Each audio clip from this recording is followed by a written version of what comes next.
Welcome back. So let's talk about immunization. The European Union support to immunization governance in Nigeria, EU sign, is an 8-year health systems strengthening to increase access and utilization of immunization services within an integrated primary health care delivery system.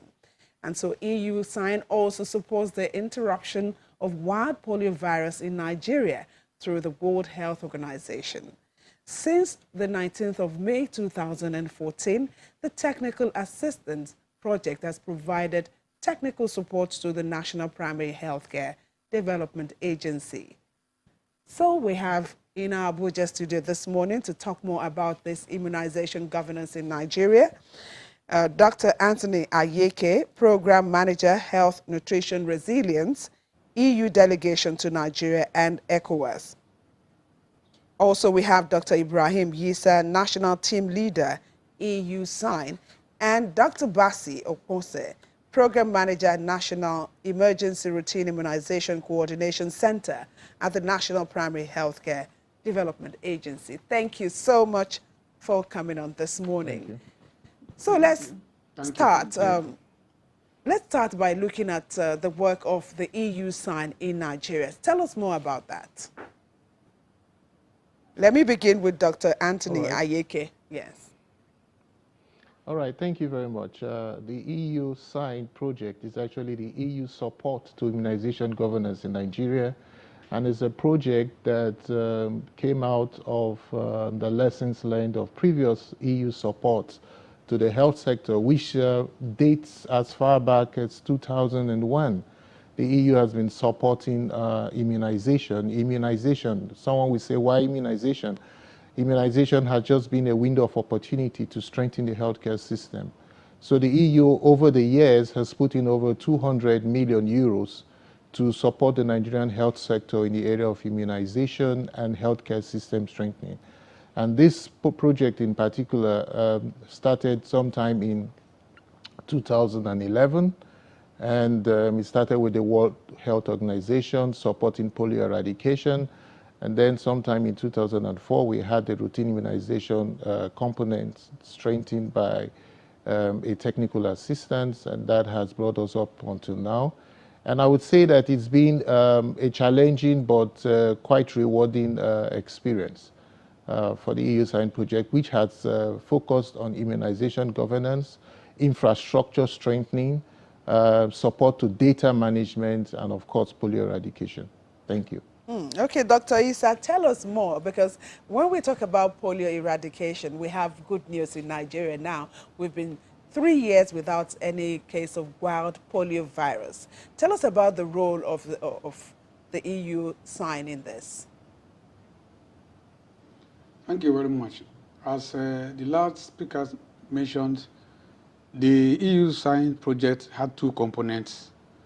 The first component is to support routine immunization, and then the second component, which was implemented through WHO, was for the interruption and eradication of polio in Nigeria. In that regard, the WHO mapped out all the specific areas across the country that were still having challenges in terms of the circulation of wild polio virus, particularly in security-prone areas.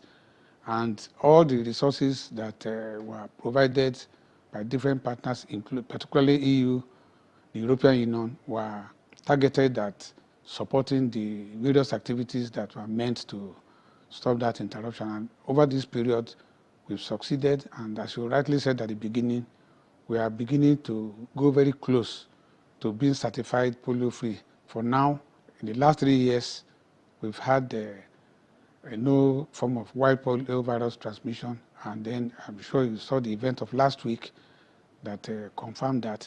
So it has been a huge success, and then EU had been a very responsive partner to the government of Nigeria to bring this to bear. Okay, Dr. Okposon, let me bring this one to you. Now, this legacy, this polio legacy, I mean, Yamir has talked about it, and your colleagues in the studio, they have also mentioned it. how innovatively can we transfer this legacy into routine immunization and other PhD services? Thank you very much. Good morning, Nigerians. This is main focus of the agency. Routine immunization, like you have said, is one of the pillars, the strategies to eradicate polio. You know, before I move on, I just want to sincerely appreciate His Excellency, the President of the Federal Republic of Nigeria, our Minister of Health, the Senate, our governors, and our partners in country, that EU is one of them, for the support they are giving to routine immunization in Nigeria. You see, when this government said we want transparency in the country, we have seen it in routine immunization. For the first time in this country, our nation accepted the survey coverage that was recorded and reported from the mixed NICS in 2017. You know, we have two platforms of reporting routine immunization: the administrative reporting that comes from the lower level to the national collated, and then the surveys. We, in the past, will see the admin coverages will be very high, and when it comes to survey, very low. The 2017 mixed NICS showed the country as 33%, and that 33% is not good enough for Nigeria. For the first time, our nation, under the leadership of His Excellency, the former Minister of Health, and the current substantive minister that was the State Minister of State, and then the able leadership of the Executive Director of the NPHCDA, said, for our nation, we accept that low coverage. Let us look at what the issues are and address those issues. And as we go on in the program, we also mention to Nigerians what those efforts have been, and we are seeing results.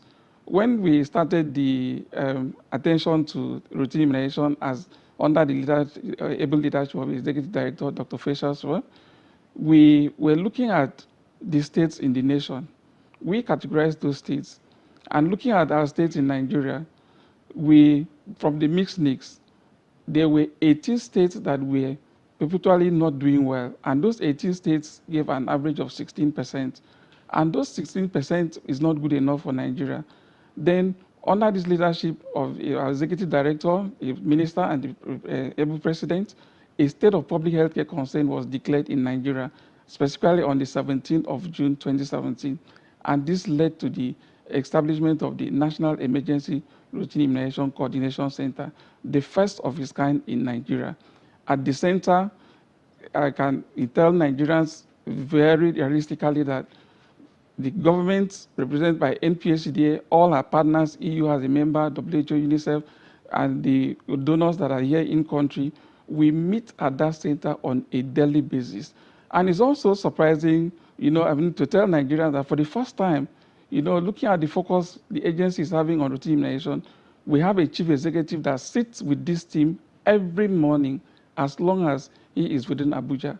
So at the center, we have the government and our partners, EU, part of it. We discussed issues of routine immunization in Nigeria, and we are beginning to see progress. And that progress will definitely also contribute to sustaining the eradication effort. Mr. Okposon, when we started the baseline, Dr. Okposon, if I may come in here, are you saying, back to the question I asked you, that we are transferring the polio legacy to other routine immunization and other PHC services? Are we succeeding in that? Yes. Okay. We are. But then the question of human resources, do we have the right mix for all of this to come together in terms of human resources? In human resources, at all levels, the national, state, and the local government, we need human resources, like you've said. Now, at the national, fairly better. Not enough, like we will say, but there are efforts, ongoing effort by the Executive Director and all our partners to bridge this gap, and this has been very successful. Where we have mainly the challenges are at the state level and the LG level and the health facility mostly in some of the states. We have gaps in most of the states. Each of the reviews we have with them on a monthly basis and a quarterly basis with the executive directors, where the executive director meets with them. This has been a recurring issue, and the partners, one of them, and also our state governors are addressing these issues. And for the human resource for health, the counseling we give to the state from the national, which a lot of them are abiding, first, what they do is to just take the sense of the staff that they have. What do they exactly have at all levels? And then with this number that they have, they now redeploy them to the right areas to be used. With the redeployment also, some are being tax shifted to do other jobs that include immunization that we were not doing before. They are also being encouraged to engage volunteers. This is happening in some of the states. And then where we still have gaps, the states are encouraged and supported to recruit to bridge these gaps. These are the 5 main steps that the states and the national are currently deploying to bridge the human resource for health gaps in Nigeria. Okay. Dr. Issa, that question of human resources, now he's talked about, the federal has, Dr. Posen has talked about the federal has a better situation than what's obtainable in the states and the rural areas. But let me ask you this, Dr. Issa, do you think institutionalizing incentives for health workers in the state and rural areas would make this situation better? Certainly, it will. But before then, we have to, consider the overall number, the absolute number that is required, which is generally in shortage. And then even those who are available, sometimes some of the challenges that many states have faced over time in terms of timely payment of salaries. So those are key issues that the system continues to grapple with. But specifically in what we have said, the distribution is another major issue. For instance, where you have too many people in the urban cities and we have a lot of gaps in the rural areas and people have to go there, certainly provision of incentives will motivate people to go and serve in those areas. So, and it's part of what the government is putting in place to ensure that when people are taken to remote areas, they are adequately taken care of. Beyond that, there is also the task shifting policy or task shift policy where you don't have enough number of skilled manpower that you require. The next lower level of staff are also trained and then their capacities are increased to a particular level that they can provide. Those ones are also being put together to ensure that the remotest parts of the country are covered. And on the whole, as I said before, motivation is also required in form of incentives to make people serve where their services are most needed. What kind of incentives would you be talking about? For instance, if you take people to areas where they find it difficult to educate their children, of course, you have to make sure that specific arrangements are made for their children to go to school. And then in some of these rural areas, you don't have the basic things like electricity and so on. So some form of allowances that can show up their needs in terms of getting these basic services we help. And I believe in some cases, some partners have tried to even provide additional incentives in terms of topping up what their take-home pay at the end of the month to ensure that these services get to the people at the lowest level. And again, the other important issue is the community participation. If the communities in which they are serving embrace these health workers, sometimes even accommodation they can provide free, and then they support these health workers to provide them with the services, and then other forms of community support that can be provided to us. So these are all, there are so many other incentives that can be provided. And as the last speaker said, government is looking into all these human resource issues to ensure that the people are served at the remotest area. And I think in recent time, the National Primary Health Care Agency also have tried to put another initiative where people living within certain communities are trained to be able to provide services. That is bridging the gap between the health facilities and the household level. Okay. So those are also being done in such a way that what you require to get the people to serve and that the rural areas is not so much of money, but as long as there are people living within the environment. You can put them together, train them to provide the services that are required. Primary Okay. healthcare. Okay, let me take you to Dr. Ayeke. We are singing the song of success when it comes to polio and hoping that in the next 6 months, we'll have our certificate as being polio-free. But tell me, how did we get there? And some of those things that we did, to get where we are, how can we also transfer them, for instance, to fighting tuberculosis and diphtheria, tetanus, and pertussis? Yeah, very, very interesting question you have raised. How did we get there? I can tell you that the road has been very rough. You recall that sometimes in 2004 we had institutional rejection of the polio vaccines for various reasons, and it was pretty difficult. So Nigeria has really had a bumpy ride on this one. In 2016, we were very close to where we are now, but then we had a resurgence of the white polio virus. And now we can say that, okay, in the last 3 years, we've not had any white polio virus case. And hopefully, all things being equal, by the first quarter of next year, we'll be certified. How did we get here? I think we got here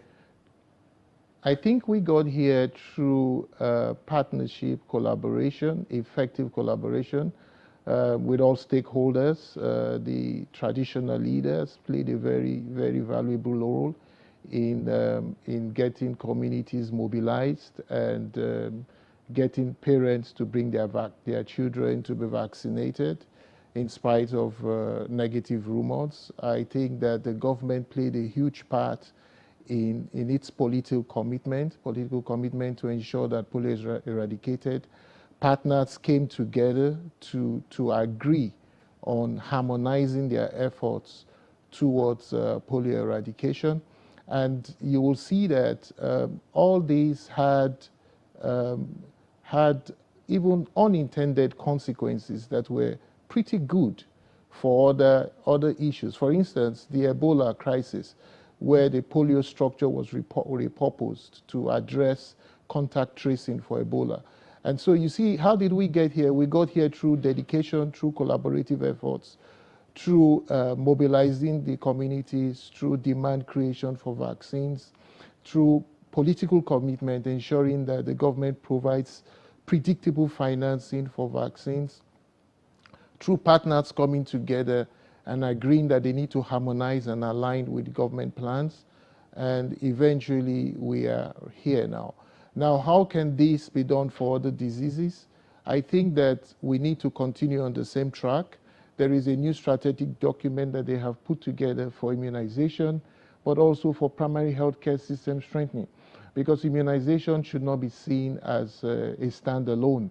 Whatever we're doing in polio eradication, in immunization, should generate lessons learned that we can easily apply to other diseases and situations. So talk about diphtheria, pertussis, we talk about tetanus. These, unfortunately, in Nigeria are still very important diseases that we need to handle. We need to handle. And they're all vaccine preventable. Yes, thank you so much, Dr. Anthony Ayeke, the Program Manager, Health, Nutrition, Resilience, EU Delegation to Nigeria and ECOWAS.